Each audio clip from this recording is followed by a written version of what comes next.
Hello friends, welcome back to my YouTube channel. आज के video में हम लोग डिस्कस करेंगे सर्कुलर नंबर 251 बटा 2025। देखिए, आप सबको पता है 56 GST council meeting recently held हुआ है एंड उसके बाद पोस्ट सेल डिस्काउंट्स में एक क्लैरिफिकेशन लाया गया है। तो ये क्लैरिफिकेशन क्या है पूरा डिटेल में डिस्कस करेंगे। आप लोगों को मैं कोशिश करूंगा कि ऐसा समझा दूं कि आप लोगों को और अलग से सर्कुलर पढ़ना या फिर मगअप करना ना पड़े, आप समझ जाएं। ठीक है, तो सीबीआईसी ने ये सर्कुलर लेके आया 251/2025। ये सर्कुलर आया था आपका 12 सितंबर को, लेकिन आप सबको जैसे पता है कि आईटीआर का ड्यू डेट था 15 सितंबर, तो इसी वजह से वीडियो कुछ दिन बन नहीं पाया एंड फिर एक्सटेंड हुआ 16 सितंबर। तो मैं आज फिर से अपना ये वीडियो उसका सीरीज चालू कर रहा हूँ। साथ में जो भी सर्कुलर्स बैक टू बैक आएंगे एंड 17 सितंबर जब मैं ये रिकॉर्ड कर रहा हूँ उस दिन भी बहुत सारे सर्कुलर्स इशू किए गए हैं, नोटिफिकेशन इशू किए गए हैं सीबीआईसी की तरफ से। वो भी हम लोग उसके लिए भी वीडियोस लेके आएंगे, लेकिन मैं कोशिश ये करूंगा कि आप लोगों को अच्छे से समझा दूं। ठीक है, सबसे पहला जो टॉपिक है इस टॉपिक है, ये क्या टॉपिक है मैं इंग्लिश लाइन पढ़ के समझा बोल दूंगा ना, उसमें समझ नहीं आएगा। सबसे पहले है वैल्यूएशन के लिए है पोस्ट सेल डिस्काउंट सेक्शन 15 में ये बताया गया है कि डिस्काउंट का ट्रीटमेंट आप लोग जीएसटी में कैसे करेंगे। तो डिस्काउंट तो बहुत टाइप के होते हैं, तो यहाँ पर क्या डिस्कस किया गया है, post sale discount. Post sale discount पहले क्या होता था ना, उसके लिए सबसे पहले सर्कुलर आया था, सर्कुलर नंबर 212 2024 में आया था। मैं 212 सही बता रहा हूँ, शायद 2024 में आया था, इतना मुझे ध्यान है। ठीक है, उस सर्कुलर में इसको क्लैरिफिकेशन किया गया था और बताया गया था कि अगर पोस्ट सेल डिस्काउंट दे रहे हैं उस केस में आपको आपके लिए एग्रीमेंट होना, प्रायर एग्रीमेंट होना बहुत जरूरी है। लेकिन उस चीज को अभी क्लैरिफिकेशन लाया गया है। बहुत सारे जो लिटिगेशन है उसको रिड्यूस करने के लिए क्लैरिफिकेशंस वगैरह लाए गए हैं। सबसे पहला जो केस है, अगर आपका फाइनेंशियल क्रेडिट नोट है, सोचिए कि GST on financial and commercial credit note, ITC on, sorry, यहाँ पे यही चीज बताया जा रहा है। फर्स्ट जो क्वेरी है आपका क्लैरिफिकेशन है ITC on financial credit note. ठीक है, तो सबसे पहले यहाँ पे बताया गया है सेक्शन 16 क्या बताता है, 16 सबसेक्शन 1 कि आप आईटीसी के लिए कब एलिजिबल हैं। ठीक है, ये बताता है। तो हम सबको पता हुआ है कि every registered person shall be entitled to take credit on any supply of goods or service or both which are used or intend to be used in course of furtherance or business। ये चीज आपको एकदम clarification है, इस चीज में कोई issue नहीं। सेकंड बताया गया है कि अगर आप कॉमर्शियल क्रेडिट नोट इशू कर रहे हैं और आउटवर्ड लाइबिलिटी आपका रिड्यूस करने का जरूरत नहीं है, समझ गए, नो नीड टू रिड्यूस। तो सिमिलरली पैरा 3 में बताया गया है, वन सेकेंड, तो सिमिलरली पैरा 3 में बताया गया है यहाँ पे अगर आपका आउटवर्ड लाइबिलिटी रिड्यूस नहीं हो रहा है उस केस में आपको अपना रिसिपिएंट को आईटीसी रिवर्स करने का भी रिक्वायरमेंट नहीं है। No need to reverse ITC, no need. ठीक है, समझ गए, यही यहाँ पे बताया गया है। तो फाइनेंशियल क्रेडिट नोट का जो था आपको पहले भी पता था, अभी भी पता है कि रिसिपिएंट को आईटीसी को रिवर्स नहीं करना पड़ेगा। Recipient will not required to reverse the input tax credit in case of financial credit note. क्या होता है कि सोचिए कि जीएसटी, ठीक है, जीएसटी, आप मैं आपको एग्जांपल समझाता हूँ इसके लिए, एक सेकेंड मैं नया पेज खोलता हूँ। हाँ, फाइनेंशियल क्रेडिट नोट के लिए, ठीक है, क्या है ना, गुड्स आपने सोल्ड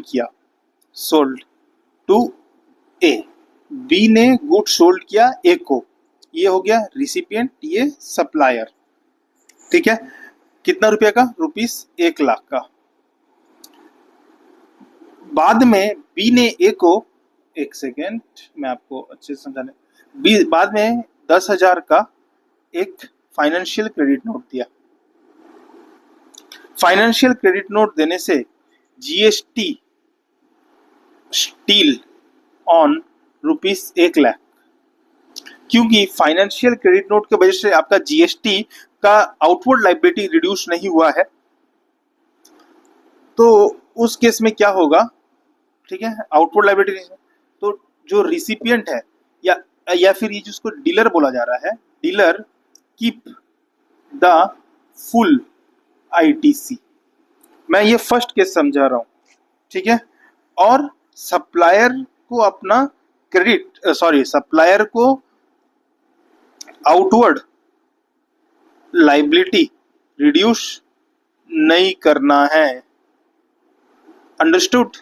सप्लायर को आउटवर्ड लायबिलिटी रिड्यूस नहीं करेगा, डीलर की full ITC, but commercial credit note देखिए 1 लाख का गुड, तो यहाँ पे क्या होगा, ए जब बी को टैक्सेबल वैल्यू पे करेगा ना, तो उस केस में वो 90,000 पे करेगा, लेकिन जीएसटी वो पूरा ही पे करेगा और क्रेडिट लेगा, और ये भी गवर्नमेंट को जीएसटी पूरा पे करेगा। इस केस में आपको कोई इशू नहीं I guess. Come to second case. Second case में 2 सिनारियो हैं, ओके। एक है केस नंबर 1। केस नंबर 1 में बताया गया है no agreement for separate service, ठीक है। सोचिए क्या हो रहा है कि आप मतलब मैन्युफैक्चरर है, मैन्युफैक्चरर अपने को देखते हैं, मैन्युफैक्चरर है, ठीक है, MFGR, डीलर, सेकेंड, हाँ, मैन्युफैक्चरर डीलर, ठीक है, माल बेचा, ठीक है, डीलर रुपीस 1 लाख 1 लाख का, बाद में मैन्युफैक्चरर ने बाद में 5% डिस्काउंट दिया, ठीक है। तो इसकी वजह से क्या हुआ ना, dealer resale to final consumer at lower price. यहां पे कोई पहले कोई एग्रीमेंट नहीं था, no agreement. Come to here, no agreement. तो manufacturer give post sale discount to a dealer simplify to help them sell more to their goods. Basically यहाँ पे मैं आपको बता रहा हूँ कब ये चीज होता है, फेस्टिवल सीजन को डिस्काउंट दिया गया। आप एक क्यूरियोसिटी बढ़ रहा होगा, अरे सर पॉइंट पे आइए। तो फेस्टिवल सीजन पे कोई डिस्काउंट दिया, ठीक है। फेस्टिवल सीजन में डिस्काउंट देने के लिए to dealer to clear their stock, manufacturer financial credit note to total discount of rupees जो भी 10,000 रुपया या 5,000 दिया गया है। तो न्यू सर्कुलर, जो दिस सर्कुलर है वो बताता है dealer does not have to charge GST on this 5,000 credit note as it's just reduction in the price of the goods and not payment for a service. मतलब सोचिए कि इस मैं जब बताऊंगा कि एग्रीमेंट होने से क्या होगा, तब आपको और अच्छे से समझ आ जाएगा। यहाँ पे रीसेल हुआ तो 5% डिस्काउंट इसने पास ऑन कर दिया, लेकिन 5% जो डिस्काउंट है ना, इस पे जीएसटी का कोई इम्प्लीकेशन नहीं होगा। समझ रहे हैं? कोई जीएसटी इम्प्लीकेशन है, इसको as a treat as a normal commercial credit note, treat as a normal commercial credit note. इसको हम लोग सप्लाई ऑफ सर्विस नहीं बोलेंगे। अच्छा, सप्लाई ऑफ सर्विस भी कब बोलेंगे, यही नेक्स्ट केस में हम लोग डिस्कस करते हैं, ठीक है।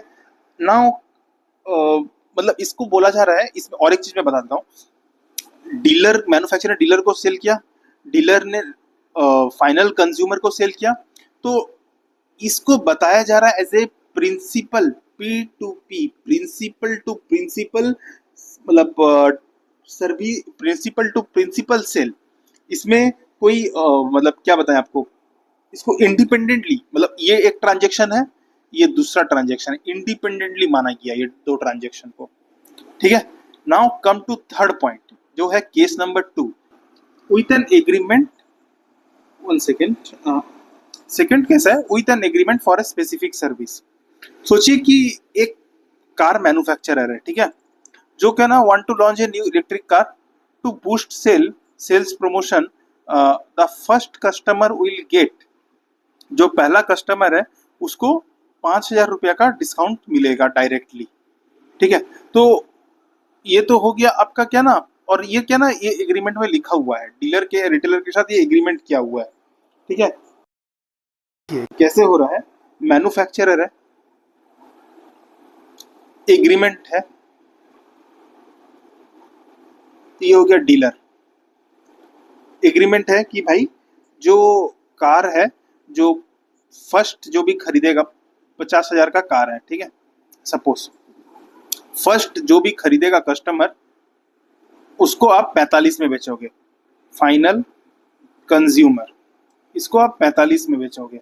ये एग्रीमेंट एग्जिस्ट करता है, ठीक है। तो अब तो डीलर को तो देखा जाए तो 5,000 का लॉस हो जाएगा। तो इस केस में मैन्युफैक्चरर क्या करेगा, एक क्रेडिट नोट इशू कर देगा 5,000 का। इस क्रेडिट नोट को हम लोग नॉर्मल कॉमर्शियल क्रेडिट नोट नहीं बोलेंगे, इसको हम लोग जीएसटी क्रेडिट नोट ही मानेंगे, और इस पे जीएसटी का जो इम्प्लीकेशन है वो होगा, ठीक है।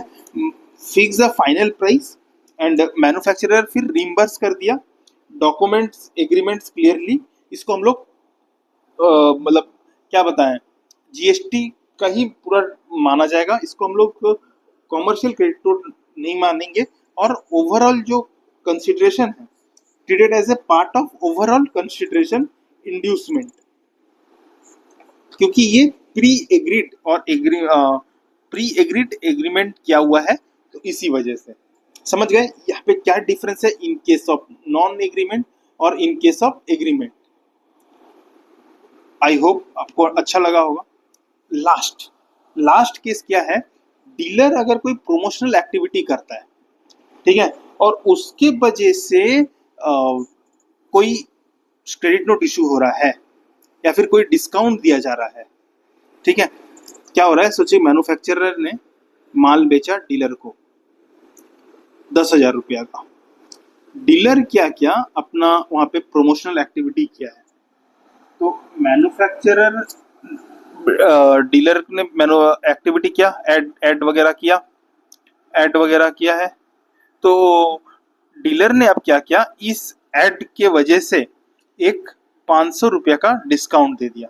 तो इसको हम लोग सप्लाई ऑफ सर्विस मानेंगे फ्रॉम डीलर के तरफ से। डीलर होगा सप्लायर ऑफ सर्विस, मैन्युफैक्चरर होगा रिसिपिएंट ऑफ सर्विस। इस पे जीएसटी मतलब अलग से इनवॉइस भी रेस कर सकता है, या फिर अगर क्रेडिट नोट दिया तो इसको हम लोग क्या बता रहे हैं, जीएसटी होगा, या फिर बेसिकली यहाँ पे बोला जाना चाहिए कि रेस टैक्स इनवॉइस, क्योंकि ये सप्लायर ये है, क्रेडिट नोट से नहीं, raise tax invoice for promotional service. समझ गए, इसको सेपरेट मानेंगे, इसको पूरा सेपरेटली ट्रीट किया जाएगा। और discount itself not taxable but the dealer provide separate promotional service, उसमें जीएसटी अप्लाई होगा।